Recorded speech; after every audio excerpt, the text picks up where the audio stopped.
Magandang araw! Ako si Binibining Rose Biling. Handa na ba kayong matuto? Ngayon ay ating talakayin ang mabisang pag-unawa ng tula. Ngayon ay simulan natin ito sa kung ano nga ba ang tula. Ang tula ay isang akdang pampanitikan na tumutukoy sa mga karanasan, damdamin at mga pananaw na madalas ginagamitan ng malalalim na mga salita.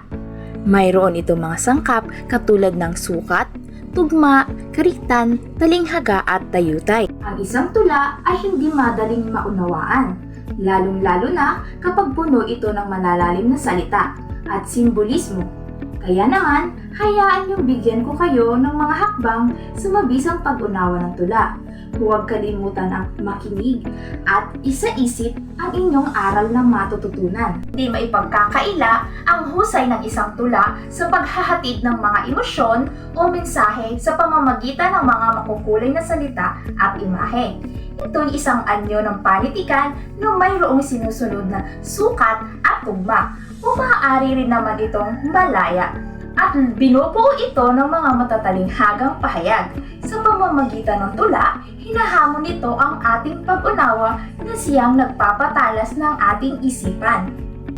Tulad ng isang painting, ang tula ay hindi laging tuwiran o malinaw sa unang tingin.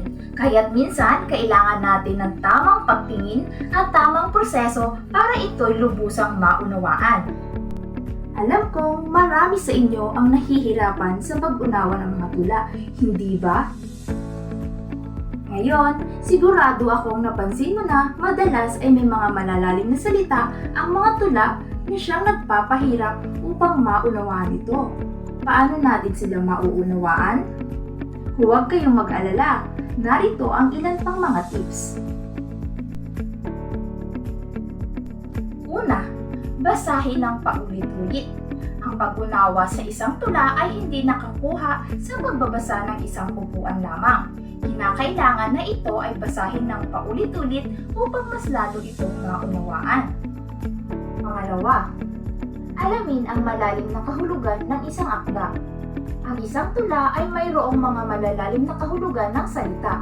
Maaaring gumamit ng diksyonaryo o iba pang app na nagbibigay ng kahulugan ng isang malalim na salita na maiintindihan upang sa ganon ay mas maunawaan ang kahulugan o naisipahayag ng isang akda.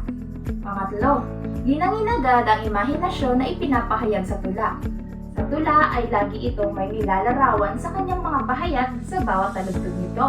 Ito ay nagbibigay ng bagong pananaw o magpahayag ng isang karanasan at damdamin sa isang makulay at orihinal na paraan. Pang-apat, himay-himayin ang mga salita ay diyang ginagamit, gayon din ang pangyayari. Sa pag-unawa sa tula ay kailangan na pag-aralan ang konteksto ng salitang ginagamit sa isang tula. Tingnan kung ito ay tungkol sa pag-ibig at ang salitang ginagamit ay magiliw, na ibig sabihin ay malambing o mapagmahal. Pansinin din ang ideya na ipinapahayag ng akda at ganoon din ang pangyayari na ipinapakita dito.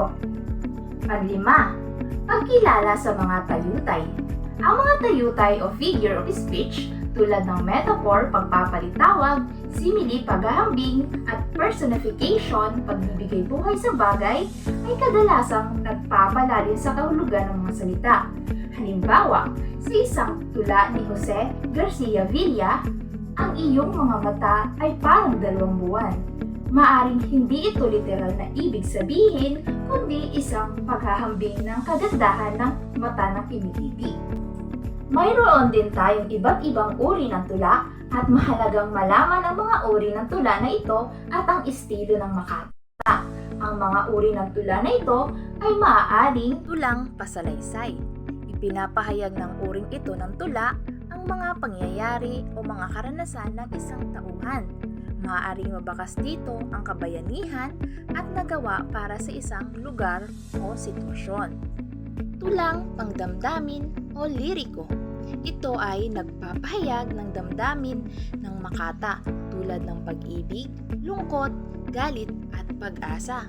Halimbawa, ang tula ni Jose Rizal na pinamagatang Sa Aking Mga Kababata. Tulang patnigan. Ipinapahayag ng uring ito ng tula ang pagtatalo sa pamamagitan ng patulang pamamaraan. Kinapapalooban ito ng matalinong pangangatwiran, talas ng isip at lalim ng diwa.